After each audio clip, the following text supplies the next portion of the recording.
we're gathered today on the one-year anniversary of the single most consequential election victory, they say. This is them, this isn't me. I'm a very modest person, I would never say this.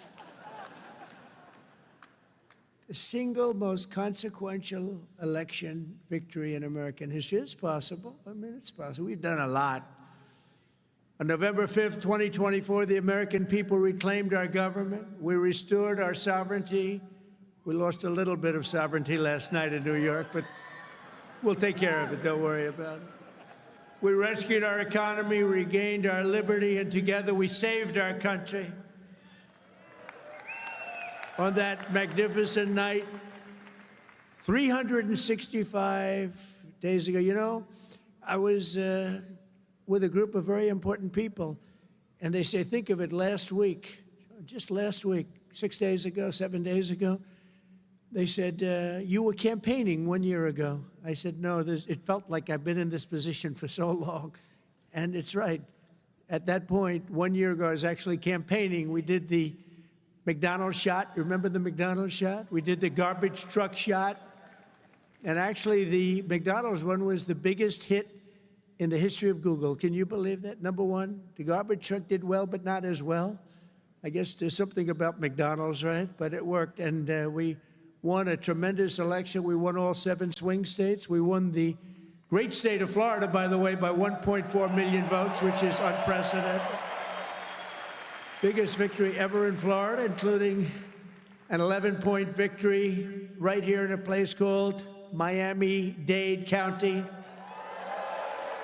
We won the popular vote for the first time of any Republican in many decades. We won the Electoral College 312 to 226. And we won 86% of the counties in America. That's a big one. 2,700 to 525. I'd say that's called a landslide, right? We got more votes from African Americans than any Republican candidate in history. We also won a record share of votes from the incredible Hispanic American community. There might be a couple of us, right? Biggest vote in history. And above all, we won a resounding mandate to make America great again, which is what we're doing. And every day since, I've been fighting to turn the promise made into the ultimate promise kept. We're going to do our job. We have a big job to do. We've done really well. I think it's the best 9 months, they say, of any president. And I really believe that if we can have a few more 9 months like this, you'd be very happy. You'd be very satisfied. But it's been pretty incredible, with trillions and trillions of dollars being poured back into our country by other countries and other places and people. 1 year ago, we were a dead country. Now we're a country that's considered the hottest country anywhere in the world. It's the hottest country. We are now in the hottest country anywhere in the world. And I'm pleased to report that today the United States has the strongest economy, the strongest borders, the strongest military, the strongest friendships, and the strongest spirit of any nation anywhere. We have the greatest economy right now. A lot of people don't see that. But if you look at what's happening with all the factories, AI, auto plants all over the country being built, that if you would have thought about that 2 or 3 years ago, you would have said it was the opposite. They were all leaving. Now they're all coming in. They're all coming back, and then some. And I think that we can honestly say, and I think you're going to see it even more so over the next 12 months, that this is the golden age of America. This is the golden age. In the prior 4 years, crooked Joe Biden oversaw less than $1 trillion of new investment in the United States. So in 4 years, less than, think of it, less than 1 trillion. That was not doing too good. In 9 months, I've secured commitments of over $18 trillion, and we're going to have 21 trillion within the first year. So Sleepy Joe did, think of that. In 4 years, he did less than $1 trillion. We're going to have 21 trillion in 1 year. I would say it's slightly better. Slightly, just a little bit better. The stock market is set 40-time all-time record highs, and just recently, record high, record high, record high. All of them, all of the different exchanges. GDP growth in the second quarter was an amazing, almost 4%. And as you know, they said, oh, it'll be 2% or 1%. And it's been really helped a lot by the tariffs. It's been really helped incredibly because this is really a transition period. We went from a horrible, failed country to a tremendous success. It's a transition, and yet we did almost 4%, triple and even quadruple. Almost every other country anywhere in the world. Think of that. I mean, this is a much better term. In one way, it's bad to see how bad people... You're going to see the same thing in New York, by the way. You watch what happens in New York. Terrible. But you're going to see that same thing. And I hope it doesn't happen, but you're going to see it. But now the Democrats are so extreme that Miami will soon be the refuge for those fleeing communism in New York City. They flee. They flee. Where do you live? New York City, but I'm trying to leave because I don't want to live in a communist regime. I hope it works out for New York. I love New York. I love New York. When I left New York for the White House, it was good, except we had, you know, the telltale signs of trouble because we had a guy named de Blasio. Do you ever hear of him as mayor? He goes down as probably the worst mayor in history.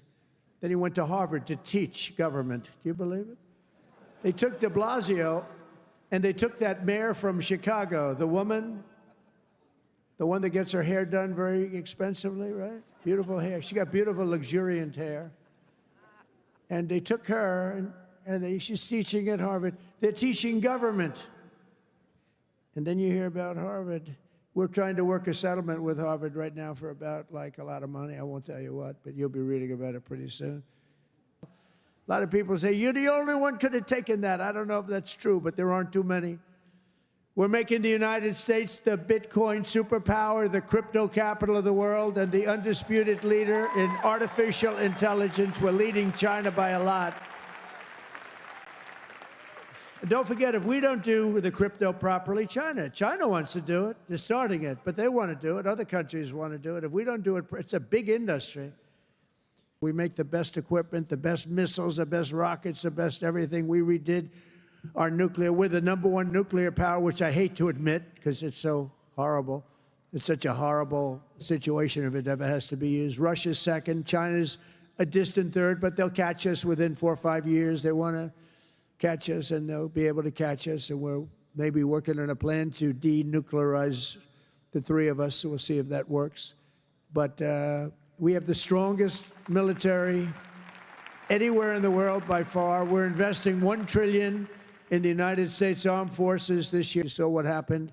We made a deal with China last week, and we made a deal with Japan last week. We made a deal with Malaysia. They helped us so much. All great economic deals, all great. Great for everybody. In 8 months, I ended 8 wars, including Kosovo and Serbia, the Congo and Rwanda. That was going on for a long time. Pakistan and India. You know, I was in the midst of a trade deal with both of them. And then I read on the front page of a certain newspaper, I said, I don't want to mention the newspaper because it's usually fake news, but I heard they're going to war. 8 planes, 7 planes were shot down.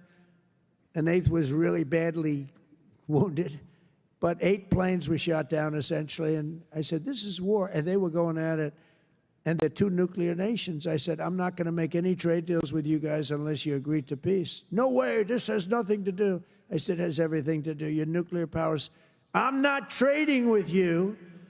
We're not making any deals with you if you're at war with each other. A day later, I get a call. We made peace. They stopped. I said, thank you, let's trade. Isn't that great? Tariffs did that. You know what? Tariffs. Without tariffs, that would have never happened. Israel and Iran, Egypt and Ethiopia, Armenia and Azerbaijan, and Cambodia and Thailand. All of them were in war, starting war. Some of the wars were 32 years old. One was 38 years old. Amazing. They tried to, President Putin, I spoke to him 2 weeks ago, and he said, on the one, he said, we've been trying to settle that war for 10 years. We weren't able to do it. You got to settle. I got some of these things settled in an hour. No help from the United Nations at all. The only thing I got from them was a blank teleprompter. Remember I went up there, Princess? Ladies and gentlemen, on behalf of the United States of America, President Donald J. Trump, I'm looking at the teleprompters, and I have all my friends, including your family, sitting out there, 158 leaders, some in beautiful silk white robes, others in bad shirts, bad ties, and some in beautiful shirts and ties. But they're all the leaders, 158 leaders. And they're saying, President, and I'm walking up to the President Donald J. Trump, and I'm looking at the teleprompter, stone cold blank. They did it on purpose. And I think I gave my best speech. That's what I was told.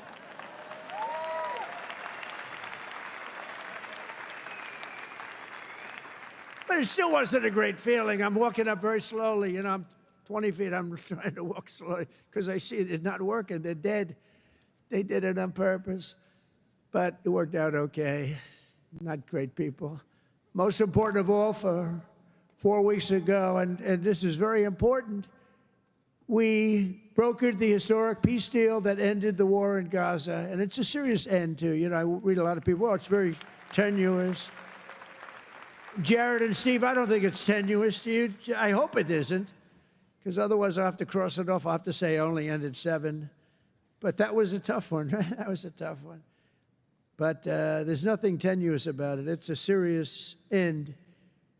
Gaza has been a disaster for so many years, and I think it's an end. I think you're going to see some tremendous things happening. We just had a meeting just before I got up, and some great things are happening. And with Israel and peace in the Middle East, it's amazing, actually, what they've done. And what you two guys have done have been incredible.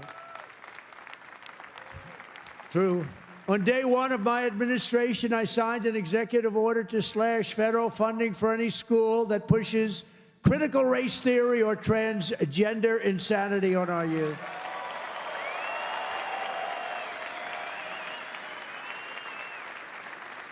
And we completely banned the chemical and surgical mutilation of our children. Think of that.